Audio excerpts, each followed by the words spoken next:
of Kali Yuga. Why do the scriptures call them dogs, hogs, camels, and asses? Well, dogs like to eat anything. They have no discrimination. They'll have sex anywhere, even with their own relatives. And hogs, well, in the West, hogs live a very privileged existence, well fed and cared for, but in the villages of the East, the hogs generally are found in the ditch with the sewage, gorging themselves on the waste, human waste, and they enjoy this very much. Camels are known to, well, besides being very stubborn, they eat thorny bushes that cut their tongues, but they don't feel it, so they relish the taste of their own blood. And asses, of course, work very, very hard, hauling heavy loads all day, and the only reward they get is a little bit of grass at the end of the day, grass which is available anywhere. So we see many human beings who also have these qualities. They're simply chasing after sex life, and they'll mate with anyone without any discrimination, or they'll eat anything and everything without considering the source, or how it was prepared, or whether it was offered to God, or whether it's even offerable to God. And then we also see many people who do things that are actually very bad for them, but they relish these things and they revel in them. And then we see so many people who are just working so hard.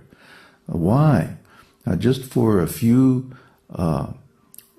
dollars at the end of the day, or a little meal, or a little sense enjoyment of other kinds that they can get anywhere. Even the animals can get sense enjoyment. So why are they working so hard just for something that's available anyway? Because of karma, the enjoyment that we experience in this life is already coming to us. And it will come to us whether we work hard or not. That's a fact.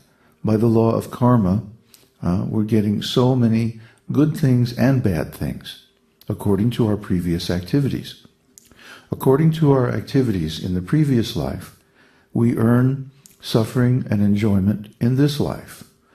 And therefore, whatever is coming to us will come by the law of karma without further endeavor. So the esoteric teaching says that actually we should drop out of the treadmill of fruitive activities and work, and we should simply devote our time and energy to spiritual realization. And enjoyment will come, also suffering will come, because of our past activities. We can't stop that. That's the law of the universe. But we can engage the time and energy that we have in something that will do us good in the future, and that is spiritual life or devotional service. And a person who doesn't do this, a person who continues to pursue material enjoyment, even though actually they won't receive the results of their activities until the next life, is called Purusha Pashu, an animalistic person. Because what is the difference between an animal and a human being, in the full sense of the term? The human being can understand God. The human being can worship God. Human beings have intelligence that allows us to understand things on the spiritual level, but animals do not. Therefore, they're not held responsible for their animalistic activities. But if humans continue to act like animals, then they are held responsible by the law of karma, and they have to take the consequences in this life and in the next. Therefore, one should not behave like an animal. One should behave like a human being and stop sinful activities. Sinful activities are those which cause harm and anxiety to others. And then we should start behaving like a human being and worship God. Worship Vishnu, worship Krishna, with transcendental mantras and offerings of properly prepared foodstuffs, decorating the deity in the temple, studying the great works, the classic works of spiritual literature in the Vedas. This is the proper duty of a human being. And if we don't do this duty, then we're like an animal. And the scriptures say dogs, hogs, camels, and asses.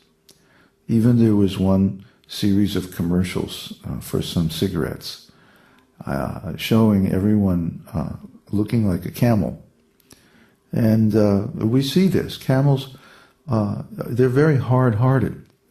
Camels, they are meant to travel in the desert in very hot, dry places. And so their hearts become very hard. They have no sympathy, no compassion, no empathy. And so we also see people like this. They have that same look on their face. Why? Because they're not really engaged in spiritual love. They're not opening up their heart to Krishna. They're not performing devotional service to God. So they're like camels. Or we see people who are like asses, simply working so hard. Why? Because at the end of the day, they can get a little bit of sense enjoyment. Well, their dog actually gets as much sense enjoyment as they do. Or their cat. They let the cat out at night, and the cat goes and meets with other cats and feasts and parties and has a great time. But if we simply work hard in this human form of life for the same quality of enjoyment that dogs and cats can have, then what is the meaning of human life? How can we even call ourselves human? So we see many people like this, and according to the scriptures, they're not really human beings. They're more or less animalistic.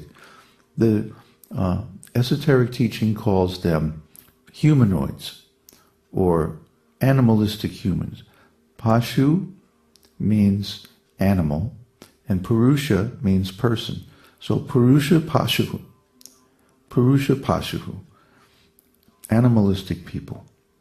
Now, we don't say this. Krishna says this. So should we be diplomatic and excuse everyone and say, oh no, it's all right. You don't have to follow Bhagavad-gita. You don't have to follow Krishna. No, we can't do that. Not with any integrity, not with any honesty. Because, like the verse we quoted right in the beginning, Sarvopadi Vinirmuktam. Bhakti means engaging all our senses in the service of the Lord. Rishikena, Rishikesha Sevanam. Rishikena means the senses. Rishikesha means the master of the senses, Krishna. And Sevanam means devotional service. Bhaktir Uchyate. This is said to be bhakti. So when the spirit soul renders service to the Supreme Soul, then automatically one is freed from all material designations, the material ontology that holds us back and keeps us in this material world, and one's senses are purified. That means no more sinful activity. That means no more materialistic activity at all. And this is an important step on our way to rediscovering our perfect body.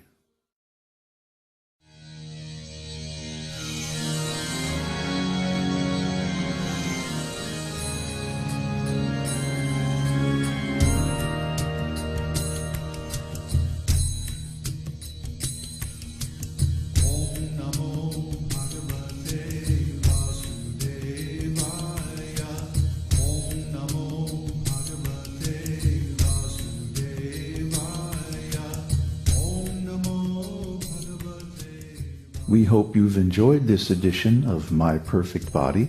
This is David Hughes, your host, reminding you to visit us on the web at esotericteaching.org, where you can purchase the complete Esoteric Teaching Introductory Seminar DVD and many CDs of transcendental music and mantras.